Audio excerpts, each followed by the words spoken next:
لكم عذرا أن أكون بينكم اليوم وأنا لا أزال في طور النقاهة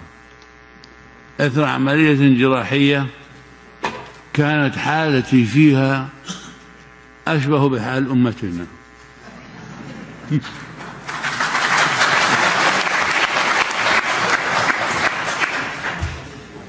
مع الاعتذار بالطبع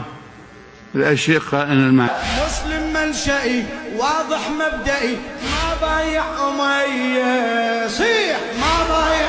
أمية شيع وافتخر أرفض كل فكر من هند وسمية اي مسلم منشئي واضح مبدئي ما بايع أمية شيع وافتخر ارفض كل فكر من هند وسمية من هند وسمية نسأل هل أتى عن اللافته من يصلح خليفة نسأل هل أتى عن اللافته من يصلح خليفة صاحت باختياري حب حدا